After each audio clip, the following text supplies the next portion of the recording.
গত ক্লাসে তাহলে আমরা শুরু করেছিলাম molecular attraction force. Molecular attraction force পড়তে গিয়ে আমরা মেন যে টপিকটা গত ক্লাসে ডিসকাশন করেছি which is called London dispersion force. London dispersion force. তাই লন্ডন ডিসপারশন ফোর্স এই জিনিসটাকে যদি একটু সামারাইজ করি আবার কি দাঁড়ায় না, কোনো মলিকুলের সারফেসে ট্রানজিয়েন্ট চার্জ সেপারেশনের জন্য মলিকুলের মধ্যে অ্যাট্রাকশন ফোর্স বাড়ে, তার ফলে তাদের বয়লিং পয়েন্ট বেড়ে যায়। এইটাকেই বলা হয় লন্ডন ডিসপারশন ফোর্স। এবং আমরা একটা জিনিস বুঝেছি যে যেহেতু এটা সারফেসের প্রপার্টি, ঠিক সেই জন্যই যে মলিকুলের সারফেস এরিয়া যত বেশি হবে তার মধ্যে লন্ডন ডিসপারশন ফোর্স তত বেশি হবে এবং তার বয়লিং পয়েন্ট তত বেশি হবে। তো এইবারে আমরা গত ক্লাসে জাস্ট এই জিনিসটা উত্থাপন করে দিয়ে বেরিয়ে গেছিলাম যে হাইড্রোকার্বনের আইসোমার্স মানে লিনিয়ার চেন এবং ব্রাঞ্চ চেন আইসোমার। আমরা এক্সাম্পল নিয়েছিলাম কার না, নরমাল পেন্টেন। এই মলিকুলটা হচ্ছে নরমাল পেন্টেন, এইভাবে বলি এন ছোট N dash pentane, normal pentane. একটা যদি ব্রাঞ্চে যায় এই রকমই, একটা মনে করো ব্রাঞ্চে গেল, ওয়ান ব্রাঞ্চ, এইটাকে বলা হয় আইসোপেন্টেন, এইটাকে বলবো আইসোপেন্টেন। আর যদি আরো একটা ব্রাঞ্চে যায় তাহলে এই জিনিসটা তৈরি হয় এইটাকে বলা হয় নিওপেন্টেন। এই নামগুলো কিন্তু একটু মুখস্থ করতে হবে। এখন প্রশ্ন হচ্ছে তাহলে এদের সবার মলিকুলার ওয়েট সেম, তাহলে এদের মলিকুলার ওয়েট সেম মানে এদের এক্সপেক্ট করতে পারি যে মোটামুটি বয়লিং পয়েন্টটা একই রেঞ্জে হওয়া উচিত, কিন্তু হয় না। কি ব্যাপার না, এদের সারফেস এরিয়া সেম হয় না। তাহলে সারফেস এরিয়ার সঙ্গে লিনিয়ারিটির সম্পর্ক কি? What is the relation between surface area and linearity? আমরা মোটামুটি যদি এরকম একটা বক্তব্য এখানে রাখি যে যত মলিকুল লিনিয়ার হবে, একটা মলিকুল যত লিনিয়ার হবে তার সারফেস এরিয়া তত বেশি হবে। আবার শোন, একটা মলিকুল যত বেশি লিনিয়ার হবে তার মানে এই নিচ থেকে উপরের দিকে আমি যদি উঠি আমি বলবো সারফেস এরিয়া ইনক্রিজেস। তাহলে যত মলিকুল লিনিয়ার হবে তত তার সারফেস এরিয়া বাড়বে। যদি এটা ভাবিস যে এটা আসে আমরা কি করে বুঝবো না, এটা খানিকটা ওরকম ভাবে না বুঝে একটা রিয়েল এক্সাম্পল যদি আমরা এরকম করে একটা ভাবি আমাদের বাস্তব জীবনের, এই এখন শীতকালে একটা চাদর মনে কর আমরা গায়ে দিয়ে ঘুমোতে চাই, তাহলে চাদরের সারফেস এরিয়াটা কিন্তু কনস্ট্যান্ট।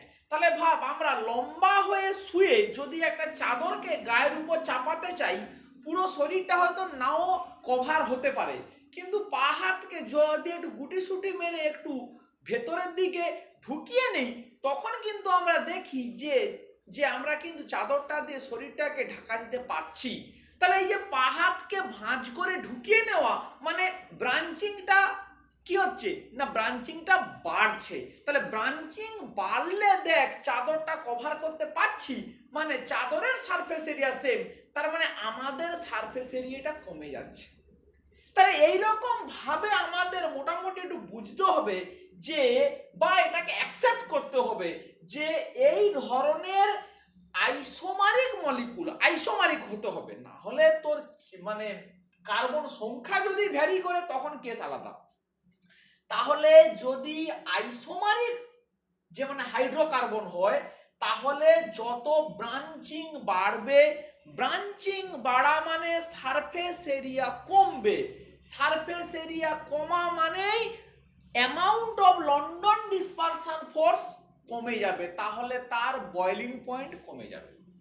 তাহলে আমরা যদি একটু ভ্যালুটাকে বলি যে নর্মাল পেন্টেনের বয়লিং পয়েন্ট হয় 36 ডিগ্রি সেন্টিগ্রেড, আইসোপেন্টেনের হয় 28 ডিগ্রি সেন্টিগ্রেড, আর নিওপেন্টেনের হয় 10 ডিগ্রি সেন্টিগ্রেড। দেখ তাহলে যত ব্রাঞ্চিং বাড়ছে তত আমার সারফেস এরিয়া কমছে, লন্ডন ডিসপারশন ফোর্স কমছে, ফলে তাদের বয়লিং পয়েন্টও কিন্তু কমছে। তো এই রকম ভাবে আমাদের এই জিনিসগুলোকে কিন্তু ব্যাখ্যা করতে হবে। সিম্পল হাইড্রোকার্বনের ক্ষেত্রে আমাদের এইভাবে ব্রাঞ্চ আর কোথায় ব্রাঞ্চ কম বেশি সেইটা দিয়ে আমাদের এক্সপ্লেন করতে হবে। বেশ, এইবারে আমরা আজকে মেন যেটার মধ্যে ঢুকবো সেই জিনিসটা হচ্ছে hydrogen bond, hydrogen bonding. Hydrogen bond, hydrogen bond আছে বলেই পৃথিবী এক্সিস্ট করছে, সমস্ত জীব জগৎ সমস্ত কিছু আছে, না হলে কিন্তু হতো না। সমস্ত কিছুর পেছনেই কিন্তু হাইড্রোজেন বন্ড। হাইড্রোজেন বন্ড কি না, আমরা কোভ্যালেন্ট বন্ডের কথা বুঝেছি, উচ্চ মাধ্যমিকে পড়েছিস। আয়নিক বন্ড পড়েছিস সল্টের মধ্যে, সোডিয়াম ক্লোরাইড পটাশিয়াম ক্লোরাইড, এদের মধ্যে যে বন্ডটা which is called ionic bond. এখন কোন জায়গাতে কোন মলিকুলের মধ্যে এরকম যদি কোনো বন্ড থেকে থাকে, কনসেপ্টটা খুব ভালো করে বোঝো। এরকম যদি কোনো বন্ড থেকে থাকে, এক্স একটা অ্যাটম, তার সাথে হাইড্রোজেন আছে, এক্স একটা অ্যাটম তার সাথে হাইড্রোজেন আছে, ডেফিনেশনটা খুব ভালো করে শোনো। এক্সট্রা কিরকমই অ্যাটম না, strong electronegative, strong electronegative atom, তার সাথে একটা হাইড্রোজেন অ্যাটমের বন্ড আছে। তখন এই হাইড্রোজেনটা ওই মলিকুল বা অন্য কোনো মলিকুল, ওই মলিকুল বা অন্য কোনো মলিকুলের কোনো একটা অ্যাটম সে ফর ওয়াই, যার কিনা লোন পেয়ার আছে, সেই লোন পেয়ারের সঙ্গে একটা উইক অ্যাট্রাকশন ফোর্সের দ্বারা আবদ্ধ হতে পারে। এই যে বন্ড মানে বেসিক্যালি কি, একটা অ্যাট্রাকশন ফোর্স, একটা অ্যাট্রাকশন ফোর্স। এই যে অ্যাট্রাকশন ফোর্সটা ক্রিয়েট হলো, এটাকেই বলা হবে হাইড্রোজেন বন্ড। তাহলে আবারও বলছি, সমস্ত হাইড্রোজেন মানে কোন মলিকুলে কত রকমের হাইড্রোজেন হতে পারে, মানে কিন্তু সমস্ত হাইড্রোজেন বন্ড করতে পারে না। কারা করতে পারে না, যে হাইড্রোজেন স্ট্রং ইলেকট্রোনেগেটিভ অ্যাটমের সঙ্গে অ্যাটাচড। সেই স্ট্রংটা কারা না, মেনলি তিনটে atom, fluorine, oxygen, nitrogen, fluorine, oxygen, nitrogen.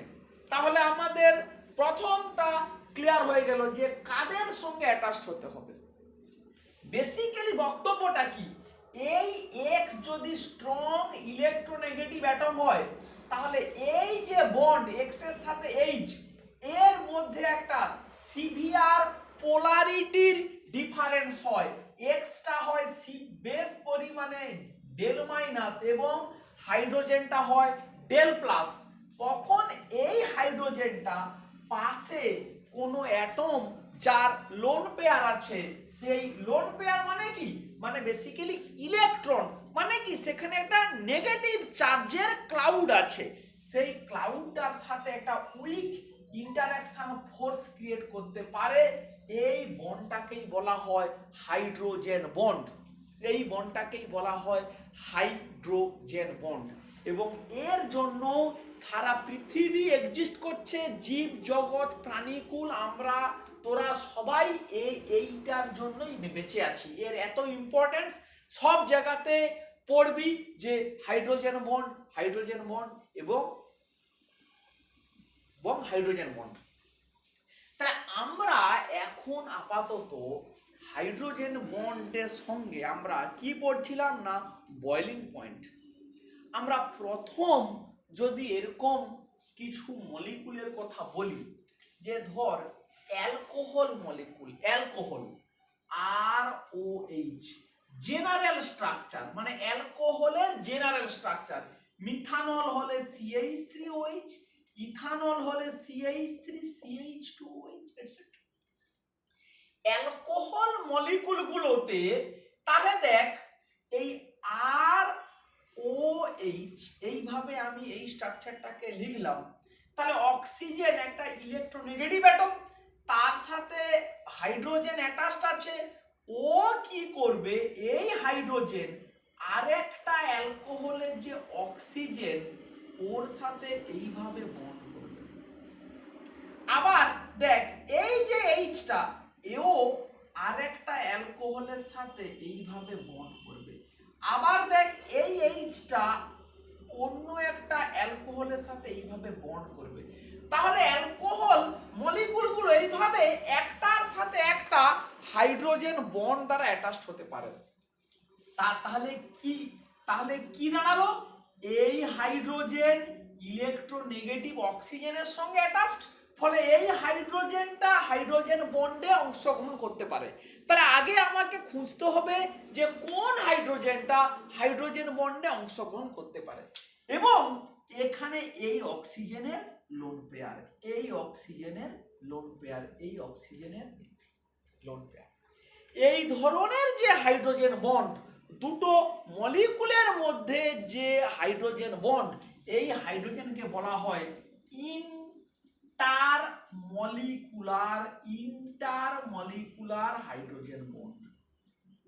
দুটো মলিকুলের মধ্যে ইন্টারমলিকুলার হাইড্রোজেন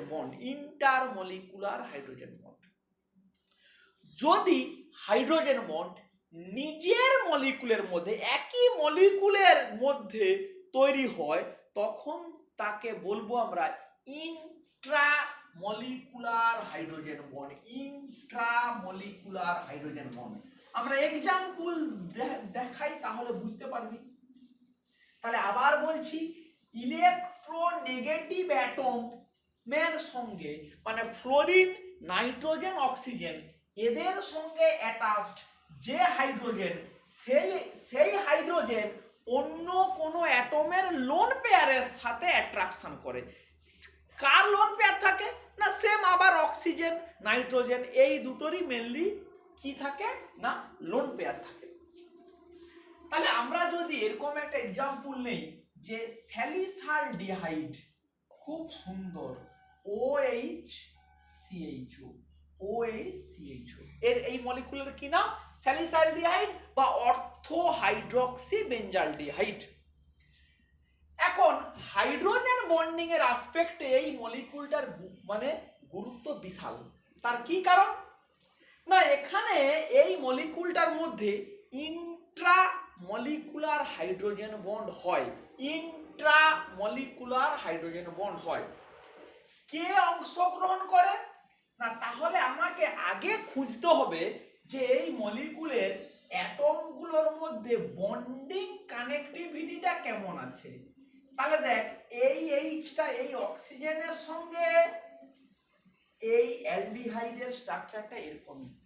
আগে বন্ডিং কানেক্টিভিটিটাকে আমাকে ক্লিয়ার করতে হবে। এবারে আমাকে কি খুঁজতে হবে, কোন হাইড্রোজেন, এখানে এই হাইড্রোজেনটাও আছে, এই হাইড্রোজেনটাও আছে, দুটো হাইড্রোজেন আছে, আরও আছে এখানে, সে কথা বাদ দে। তাহলে এই দুটো হাইড্রোজেনের মধ্যে কোন হাইড্রোজেনটা হাইড্রোজেন বন্ডিং এ অংশগ্রহণ করতে পারবে। আমাদের ডেফিনেশনটা কি ছিল না, যে হাইড্রোজেনটা স্ট্রং ইলেকট্রোনেগেটিভ অ্যাটমের সঙ্গে অ্যাটাচড আছে। তাহলে দেখ এই হাইড্রোজেনটাই oxygen, which is a strong electronegative atom, তার সঙ্গে অ্যাটাচড আছে। এই হাইড্রোজেনটা কিন্তু নয়, কারণ এই হাইড্রোজেনটা কার্বনের সঙ্গে অ্যাটাচড আছে। তাহলে এই হাইড্রোজেনটা হাইড্রোজেন বন্ডিং এ অংশগ্রহণ করবে কার সঙ্গে? না এই অক্সিজেনের যে লোন পেয়ার তার সঙ্গে। এইটাকেই আমরা বলবো intramolecular hydrogen bond. Intramolecular hydrogen bond. অনেকে ভুল করে এখানে হাইড্রোজেন বন্ডটাকে এরকম করে দেখিয়ে ফেলে, C double bond O H, এই অক্সিজেনের সঙ্গে এই হাইড্রোজেনটাকে দেখিয়ে ফেলে। পুরোপুরি ভুল। এই হাইড্রোজেনটা হাইড্রোজেন বন্ডিং এ অংশগ্রহণ করতে পারে না, কারণ this hydrogen attached with carbon which is not a strong electronegative atom. তাহলে ক্লিয়ার হলো অর্থো হাইড্রক্সি বেঞ্জালডিহাইড বা স্যালিসালডিহাইডে কিভাবে কি থাকে না ইন্ট্রামলিকুলার হাইড্রোজেন বন্ড তৈরি হয়। এখন এর সঙ্গে প্যারা হাইড্রক্সি বেঞ্জালডিহাইডের পার্থক্যটা কি? প্যারা হাইড্রক্সি বেঞ্জালডিহাইড এই OH আর এই হচ্ছে CH ডবল বন্ড। এখন এ দুটো কোথায় আছে? এই দুটো ফাংশনাল গ্রুপ প্যারা পজিশনে আছে, ফলে জিওমেট্রিক্যালি একই মলিকুলের মধ্যে এখানে কিন্তু কোনোভাবেই ইন্ট্রামলিকুলার হাইড্রোজেন বন্ড সম্ভব নয়। ইন্ট্রামলিকুলার হাইড্রোজেন বন্ড সম্ভব নয়। তাহলে এখানে কি হয় না ইন্টারমলিকুলার, মানে দুটো মলিকুলের মধ্যে হয় তৈরি। কিভাবে না এইভাবে দেখাবি, এই OH এই অক্সিজেন এই সি ডবল বন্ড OH, আবার একটা মলিকুল মনে করে এখানে আছে তার OH এর সাথে এরকমই সি ডবল বন্ড OH, এরকম পরপর যাচ্ছে, মানে এই ফেনোলিক OH এর এই H এর সাথে এই অ্যালডিহাইডের অক্সিজেন পরপর। তাহলে এইটা কি হলো না ইন্টারমলিকিউলার। এবারে আসল পয়েন্টে আসি। তাহলে এই ধরনের দুরকম টাইপের হাইড্রোজেন বন্ড যখন আমরা দেখিয়ে ফেললাম, তাহলে এই দুটোর মধ্যে বয়লিং পয়েন্টের পার্থক্যটা কি? কার বয়লিং পয়েন্ট কম, কার বয়লিং পয়েন্ট বেশি? না এর বয়লিং পয়েন্ট লো মানে এর তুলনায় লো। কতটা লো? সিগনিফিক্যান্টলি লো। এর বয়লিং পয়েন্ট হাই, কেন? ব্যাখ্যাটা কি না একদম বেসিক জায়গাতে ঢুকে যাও। আমরা কি বলেছি? বয়েল করা মানে লিকুইড থেকে গ্যাসিয়াস স্টেটে পাঠানো, মানে লিকুইডের মধ্যে মলিকুলের মধ্যে যে অ্যাট্রাকশন ফোর্সটা আছে, গ্যাসিয়াস স্টেটে সেই অ্যাট্রাকশন ফোর্সটা থাকবে না বা খুবই কম থাকবে। তার মানে মলিকুলগুলো সেপারেটেড হবে। তাহলে চিন্তা কর, প্যারা হাইড্রক্সি বেঞ্জালডিহাইডকে যদি আমাকে ভেপার স্টেটে পাঠাতে হয়, তাহলে মলিকুল একটার সঙ্গে আরেকটা মলিকুল ইন্টারমলিকুলার ফোর্সের দ্বারা আবদ্ধ আছে। তাহলে আমাকে এই বন্ডগুলোকে ব্রেক করতে হবে। To convert this molecule into gaseous state we need to break this intermolecular hydrogen bond. কারণ এই হাইড্রোজেন বন্ড দুটো মলিকুলকে জুড়ে রেখেছে, ফলে একে গ্যাস স্টেজে পাঠাতে গেলে এই বন্ডটাকে আমাকে ব্রেক করতেই হবে। তাহলে এই বন্ডকে যদি ব্রেক করতে হয় তাহলে এনার্জি সাপ্লাই করতে হবে। এবারে অর্থো হাইড্রক্সির ক্ষেত্রে এই হাইড্রোজেন বন্ডটা কোথায় আছে না মলিকুলের মধ্যে, নিজের মলিকুলের মধ্যে। এবারে বল একটা কথা, এই মলিকুলকে যদি গ্যাস স্টেটে পাঠাই, এ তো একটাই মলিকুল, এই হাইড্রোজেন বন্ডটাকে কি ভাঙার কোনো প্রয়োজনীয়তা আছে একে গ্যাস স্টেটে পাঠাতে গেলে? ভালো করে চিন্তা কর, কোনো প্রয়োজন নেই। কারণ এই হাইড্রোজেন বন্ড এই মলিকুলের অন্তর্গত। এই অবস্থাতেই এই হাইড্রোজেন বন্ড অবস্থাতেই সে গ্যাস স্টেটে যেতে পারে, কারণ গ্যাস স্টেটে মলিকুলের মধ্যে অ্যাট্রাকশন ফোর্সটা কম। কিন্তু এই হাইড্রোজেন বন্ড এ তো মলিকুলার ভেতরে আছে, ফলে কোনো প্রবলেম নেই। ফলে এই অবস্থাতেই এই মলিকুলকে আমরা গ্যাস স্টেটে পাঠাতে পারি। So to convert this molecule into gaseous state, this hydrogen bond need not to be broken. এই হাইড্রোজেন বন্ডটাকে ভাঙার কোনো প্রয়োজনীয়তা নেই। সো less amount of heat will be supplied or less amount of heat is required। তাহলে কি দাঁড়ালো? সেই জন্যই এর বয়লিং পয়েন্ট কম, এর বয়লিং পয়েন্ট বেশি। আবার বলছি, এর intermolecular hydrogen bond to convert into gaseous state we need to break the intermolecular hydrogen bond, so high amount of energy is required or boiling point is high. In case of orthohydroxybenzaldehyde or salicylaldehyde, intramolecular hydrogen bond is formed. This hydrogen bond need not to be broken during boiling to convert the liquid into gaseous state. So less temperature will be required or boiling point will be low. তাহলে আশা করছি আমরা এইটাকে নিশ্চয়ই বোঝাতে পারলাম, যে এরকম একটা প্রবলেমকে বোঝাতে পারলাম। এই প্রবলেমের এইটার উপরে বেস করে এইখান থেকে একটা খুব সুন্দর কোশ্চেন জিজ্ঞেস করে যে তাহলে অর্থো হাইড্রক্সি বেঞ্জালডিহাইড আর প্যারা হাইড্রক্সি বেঞ্জালডিহাইডকে কিভাবে সেপারেট করবে। তাহলে কনসেপ্টটা দেখ, এখানেই সেই জিনিসটাকে একটু ডিসকাশন করে দেই। তাহলে একটা কন্টেনারে আমার কে আছে না, অর্থো হাইড্রক্সি বেঞ্জালডিহাইডও আছে এর ভেতরে, মানে স্যালিসালডিহাইডও আছে, আর প্যারা হাইড্রক্সি বেঞ্জালডিহাইডও আছে, মিক্সচার আছে। মিক্সচার কেন না, তোরা হয়তো উচ্চ মাধ্যমিকে নিশ্চয়ই পড়েছিস যে ফেনলের উপরে রাইমার টাইমেন বিক্রিয়া করলে ক্লোরোফর্ম আর NaOH দিলে অর্থো হাইড্রক্সি বেঞ্জালডিহাইড আর প্যারা হাইড্রক্সি বেঞ্জালডিহাইডের মিক্সচার তৈরি হয়। এবারে চিন্তা কর, তাহলে এর বয়লিং পয়েন্ট লো, এর বয়লিং পয়েন্ট হাই, তাহলে এ দুটোই এমনিতেই লিকুইড। এই কন্ডিশনে এদের হিট করলাম, হিট করলে টেম্পারেচার বাড়ছে। তাহলে যেই এই মলিকুলটা বয়েল করতে শুরু করলো, তাহলে আমরা কি জানি না, বয়েল করতে শুরু করলে টেম্পারেচার আর বাড়বে না, তাহলে ও বয়েল হবে, ভেপার হয়ে এখানে যাবে, এই জায়গাটাতে ঠান্ডা করলে ও আবার এরকম করে লিকুইডে কনভার্ট হয়ে এখানে আর একটা কন্টেনার ধরবো, যেখানে ও কি হবে না, এখানে আবার লিকুইড হিসাবে জমা হয়ে যাবে। তাহলে এখানে কে পড়ে থাকবে, প্যারা হাইড্রক্সি বেঞ্জালডিহাইড। তাহলে এই মেথডটাকে বলা হয় steam distillation.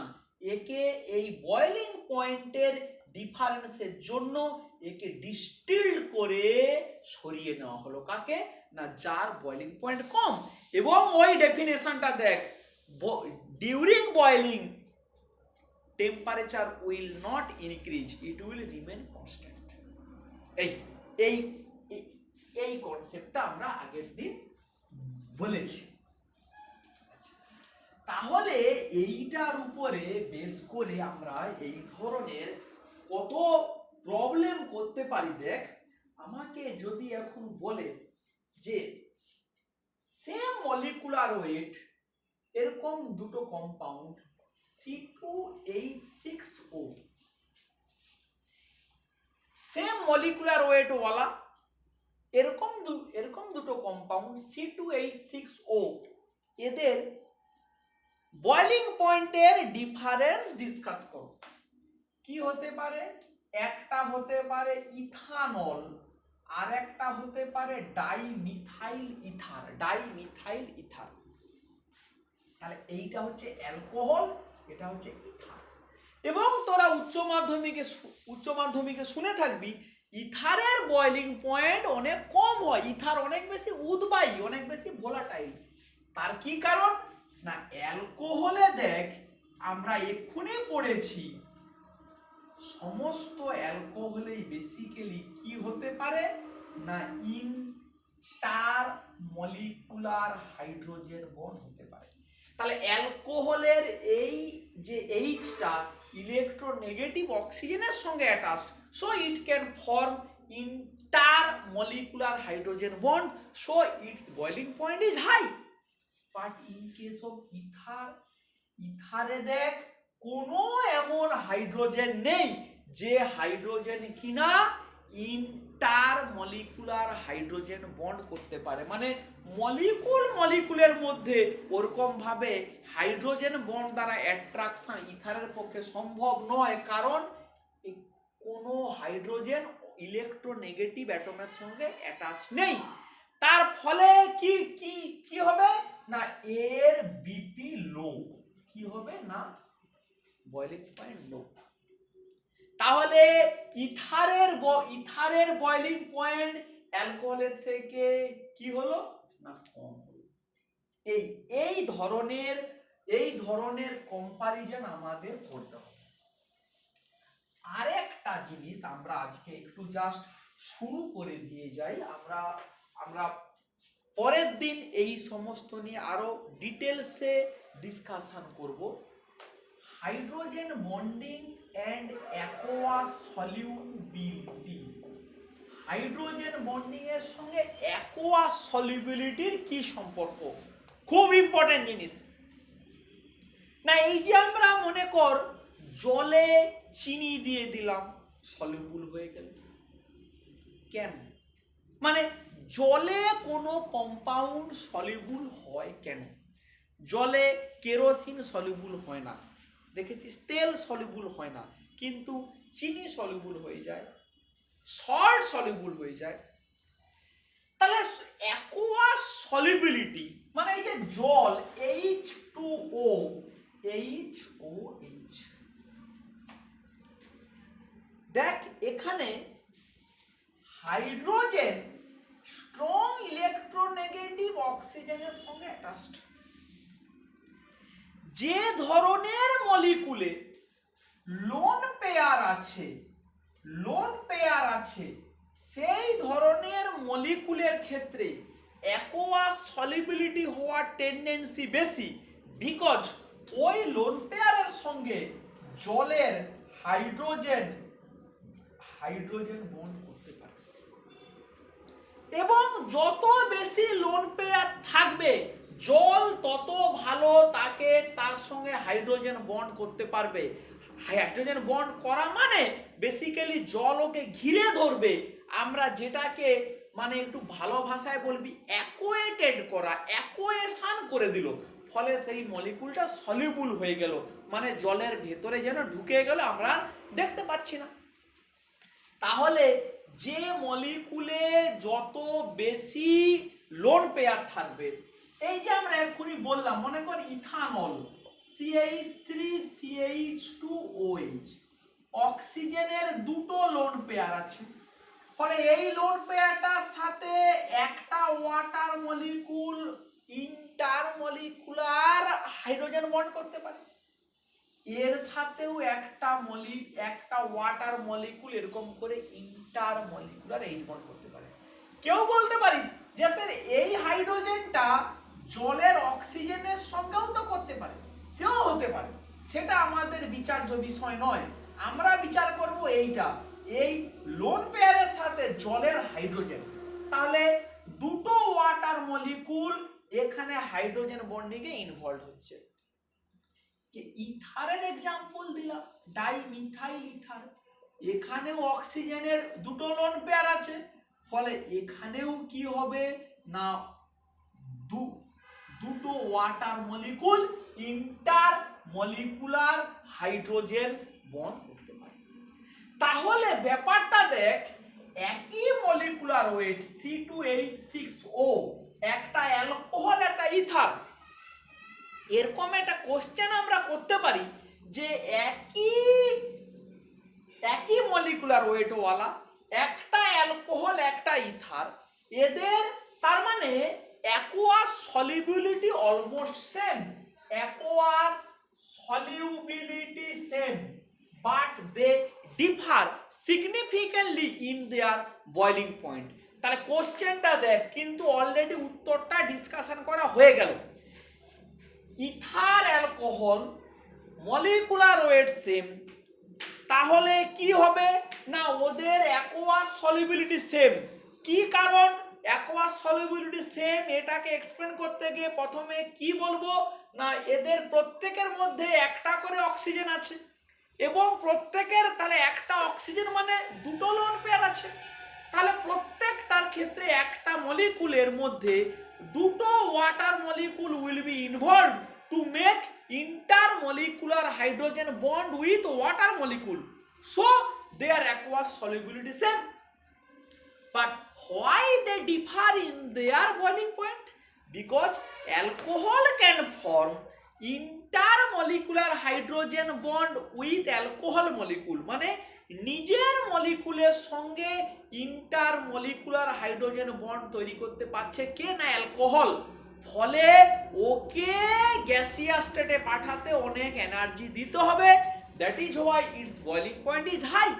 But in case of ether molecule can not form intermolecular hydrogen bond with ether molecule itself নিজেদের মধ্যে হাইড্রোজেন বন্ড করতে পারে না, সেই জন্যই ওদের বয়লিং পয়েন্ট কম হয়। তাহলে আজকের ক্লাসে আমরা সামারি কি বললাম না আমরা বললাম হাইড্রোকার্বনের ক্ষেত্রে যত বেশি ব্রাঞ্চিং হবে তার সারফেস এরিয়া তত কম হবে, লন্ডন ডিসপারশন ফোর্সের ভ্যালু কম হবে, বয়লিং পয়েন্ট কম হবে। এইটা একটা। 2 নম্বর কি আমরা পড়লাম, 2 নম্বর যেটা আমরা পড়লাম হাইড্রোজেন বন্ড। কে হাইড্রোজেন বন্ড করতে পারে না সেই হাইড্রোজেন যে কিনা স্ট্রং ইলেকট্রোনেগেটিভ অ্যাটমের সঙ্গে অ্যাটাচড আছে, লাইক ফ্লোরিন, নাইট্রোজেন, অক্সিজেন। কার সঙ্গে করবে? অন্য অক্সিজেন বা নাইট্রোজেন যার লোন পেয়ার আছে, লোন পেয়ারের সঙ্গে। তাহলে এইটার উপরে বেস করে বয়লিং পয়েন্ট ডিফার করছে। অর্থোহাইড্রক্সি বেঞ্জালডিহাইড, প্যারাহাইড্রক্সি বেঞ্জালডিহাইড ইন্ট্রা আর ইন্টারমলিকুলার হাইড্রোজেন বন্ডের ঘটনা বলে আমরা তাদের বয়লিং পয়েন্টের ডিফারেন্ট ডিসকাশন করলাম, করে বললাম ওদিককে কিভাবে স্টিম ডিস্টিলেশনের সাথে সেপারেট করা যাবে। অ্যালকোহল এবং ইথার এদের অ্যাকোয়াস সলিবিলিটি সেম মলিকুলার ওয়েটওয়ালা, বিকজ কি মানে অ্যাকোয়াস সলিবিলিটি কিভাবে হয় সেটা ডিসকাস করলাম, কিন্তু অ্যালকোহলের বয়লিং পয়েন্ট বেশি হয় because intermolecular H bond with other alcohol, but ether cannot form intermolecular H bond with ether, so its boiling point is low.